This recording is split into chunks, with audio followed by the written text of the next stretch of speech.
guys at Skora. You've got Harry guitars.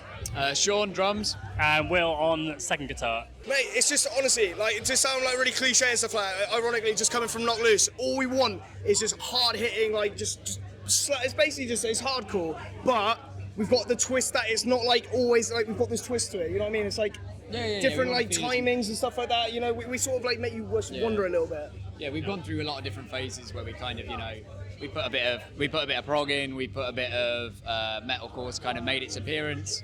And like you say, it's kind of ended up as this just complete melting pot of different stuff. And yeah, hardcore is definitely the thing that we're kind of using. It's the main thing. That's the trunk of the tree, as it were. And it seems... No, but it seems to be like that's the way that the metal scene's going. Not that we've shifted in that way because of it, but because so many bands that we're listening to now are that way, it's just obviously the natural step, if that makes sense. Sorry, go on, you were going to... I wasn't going to add too much more. It's difficult to put like a novel spin on something that's been done to death, for a better choice of words, but... I guess we all come from a slightly different background. I like a lot of prog and like slightly more avant-garde stuff, so I guess I can bring a little bit of that in. But most of the writing's done by our lead vocalist, who's just dived back into the mosh pit. So it's the irony. To be fair, I can't take. We're both the guitarists, but he's honestly, in fact, like during our set, 10:30 in the morning. One of the things I think got a lot of people going was we have this sort of like trick where I'll go into the pit with the people, and because he knows all the stuff, because he writes it, he's just jamming along, and everyone's like, "Why is the vocalist playing the guitar?" Like, what? It's a nice little novelty, to be fair. He's just got to teach me the drums next, to be fair. No, exactly. Yeah, then I can jump in as well, and you can have a sit down. I've heard that Bloodstock is the beating heart of metal for the UK. There's Download, which is like rock and, you know, it's a bit more family orientated, whereas Bloodstock is really like the grit. And, I mean, it's just an honour to be here, to be honest. And to be fair, with that as well, it's like you say, like, we were on the 10:30 slot, and we had a pretty decent crowd, to be fair, mate. Like, it's such a sense of community. The fact that they have a stage dedicated to people like us where you can get a chance. Because, like, the thing is, not to be mean to, like, any music, like, sort of, like, in the industry, it's sort of like who you know. It feels like who you know. But with this, it gives you the opportunity to just, like, get on and actually give it a try. Exactly.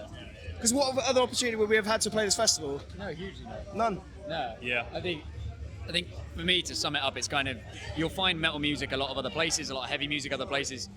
From my experience of it, Bloodstock feels like this is where the community is, like, of everything. The beating heart, as you said. The beating heart. For me, at least, and I think it extends to all of us, I think it's breaking out of that kind of local bubble. Because, of course, streaming services, any of these other things that, yes, you can make your music available, but there's ultimately this thing of it's all algorithm led, and it's very much difficult to break out of, you know, where you are locally, but also beyond a certain scope. There's a lot of kind of focus put onto labels, management, all these things, which are absolutely fantastic, like brilliant. But at the lowest levels, when you're not maybe being seen by them yet, you have to kind of like that first break out of your bubble is the big thing that makes it. It's all about sort of brushing off that new band smell. Sometimes you just drag in with you on you. I haven't practiced, honestly. Oh, yeah. Let's swap places. Come on, sit down, bro. That one might as well be attached to you. I think Gary's got a lot to say for this. No, Jenny, like, I think breaking out of it, this is the main thing. All we've been doing, like, recently, we've been playing the same gig. Like, it's all in the local area. But, like, when we come out, when we get an offer to do somewhere, say, like, 2 hours up the road, half the time it's like it never feels worth it. No, you know what I mean? So you take the chance to do that, whereas something like this, that's completely different. But if you get like someone guys like, oh well, you know, we're in bloody like Kent or something like that, we're like, do we want to go up there for like a 50 capacity like thing? But like maybe that would be the thing. But I don't know. Getting out of your bubble, because we've got like a stable like line of bandmates and people that we know in the scene. It feels really good to be doing it, but to be playing with like the likes of like Knock Loose, bloody like Kill Switch, it's just another level. It feels surreal, to be honest with you. Like honestly, it feels mega surreal. Like holding a microphone. Yeah. There you go. Interview. Yeah, mate. And I think that's the thing. Is events like this help to kind of act as a launch pad hugely.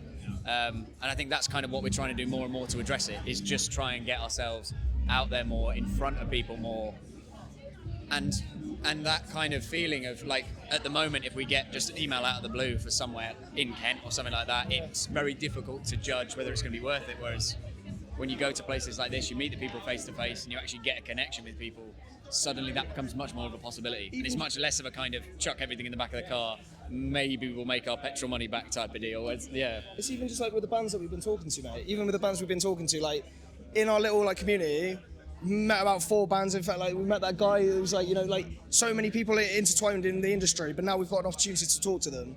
Like, you know what I mean? Like, and it's literally because we're all artists, we're all in the same place. Just go up to them and be like, oh, what's your band? And now we're like, you know, possibly playing with people from Bristol, you know, bloody like, well, Kent, that's why I said Kent ironically. It's ringing not for a 50 capacity thing, but you know what I mean? Exactly. It's crazy. Because they're all really sound, but like, you think with these bands, you have this image of them in your head where it's like, you wouldn't, like some of these bands have like thousands and thousands of monthly listeners. And for us, we're like, oh, we're not on their level, but you chat to them and they're just normal guys, just like us. Hugely. No, you're right. It's more word of mouth, hard to quantify. Exactly, yeah, because it is that, isn't it? It's who's turning out for your show. I suppose That's the really big exactly. Ironically that you say that, it's like this situation now. Obviously, because we're playing this festival, the amount of people we spiked in monthly listeners, like almost spiked like more than double. But that's not necessarily people that are fans. That's people being like, oh, they're playing this festival, let's check them out.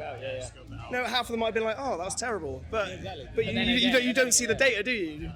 Not that I'm assuming so, but you know what I mean, though. Well, we haven't really dabbled with Bandcamp yet, but I quite like the idea of like pick your own price. Yeah, that's a really let the appealing fans concept, choose. yeah. But then we've been playing around with the format of like how to release material, because we've dropped an album in the past, and it's always the single leading up to it that gets the most traction. Yeah, so we it is figured exactly that. there's no point. Like you can have an album.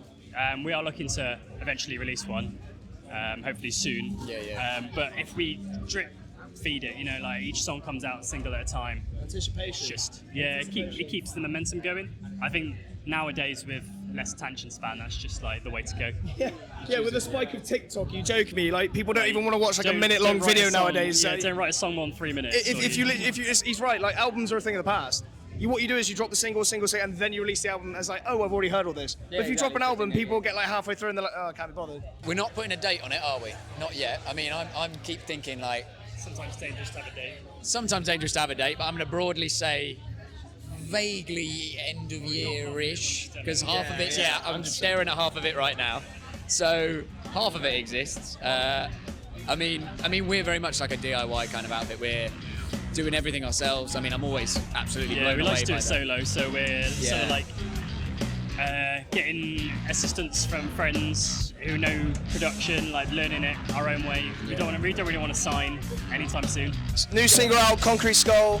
Skora, obviously Skora. We're on Instagram, Facebook, Spotify, and probably Bandcamp soon, apparently. Yeah, exactly. Wait for that. Thank you, people.